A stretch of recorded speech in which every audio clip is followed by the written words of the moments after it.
You see what was done. Our ether tanks smashed. Our supplies stolen. Our home defaced. I cannot find any witnesses. This is not surprising. The locals have been under enormous pressure. You're lucky it was not worse. This destruction helps no one but the Vex. Please, instead of teaching your people to fear us, tell them the truth. The truth is that your kind has preyed upon us for as long as we can remember. There's nothing I can say that will make them forget. House Light has never raised arms against humanity. Your houses and titles are layers of politics. You're still fallen. You promised us your protection. And you've had it. We allowed your brood to squat and chitter here in our city. But still, the Vex simulation persists. If you're displeased with how you have been treated for your failure, then I suggest you camp elsewhere. Your people destroyed what little we possessed. Now we have nothing. Nowhere to go. Humanity faced a challenge like that once. We banded together and built a city with walls to keep our enemies outside, where they belong.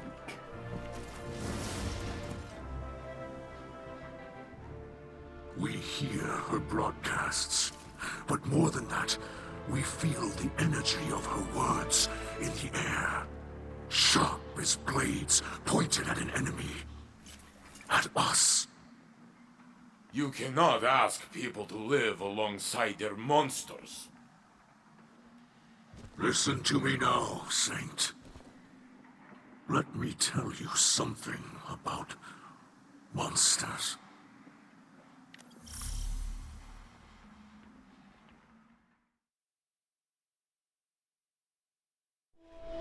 Once, in a city grander even than yours, we prospered. But it did not last. Our great machine abandoned us. And when we pursued it, you sent something back. A creature fueled by hatred. It tore through our great houses like they were nothing. And then it came for the rest of us. Nowhere was safe from its insatiable rage. In its eyes, even the most innocent of Eliksni were still fallen. It could die, but it would not stay dead. It would shake off the rot and rise again. And if it caught you in its crushing embrace, impaled you on its ragged crest, dragged you screaming into its foul shell, none live to speak of these horrors. It called itself the Saint. My people must now see the creature every day. It sees us. If we wish to survive, we must all learn to live alongside our monsters.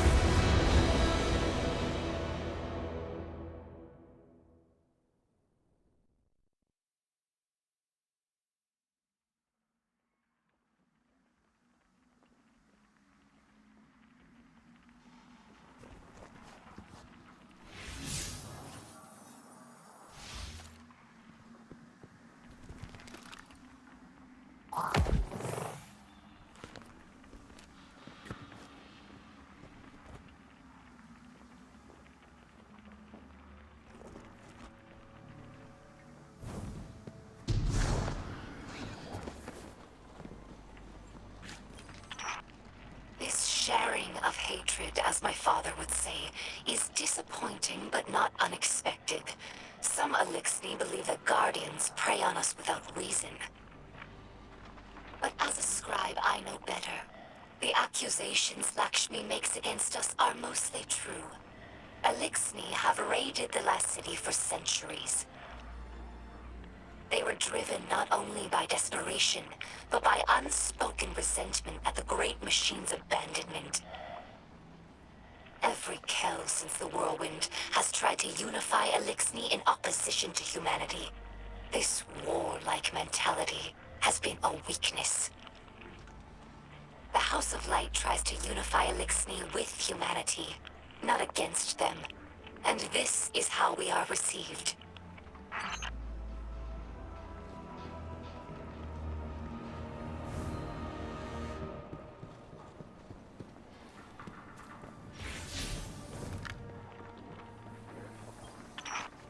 I'm surprised humans would destroy a representation of the Great Machine.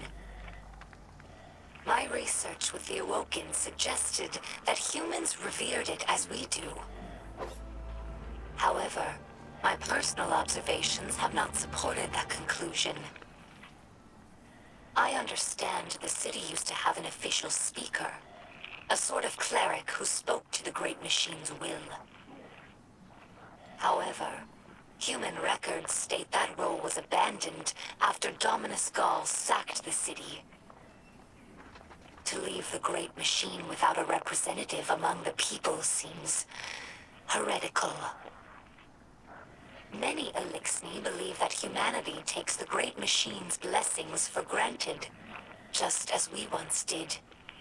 Perhaps they're right.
I believe this is the war strategy humans call poisoning the town well. Luckily, we have enough ether reserves to last until repairs are made. But this is a worrying sign. When Ikora Ray offered us refuge, we assumed she had the authority to do so. But the longer we stay here, the more we wonder if anyone is in charge of this city. Your leaders do not seem to have the loyalty of the people. This instability puts Mizrax Kel in a difficult position. Many in our house were against coming here, but they trusted my father's judgment. Now, his messages of tolerance and forgiveness appear naive. Perhaps this was the attacker's goal.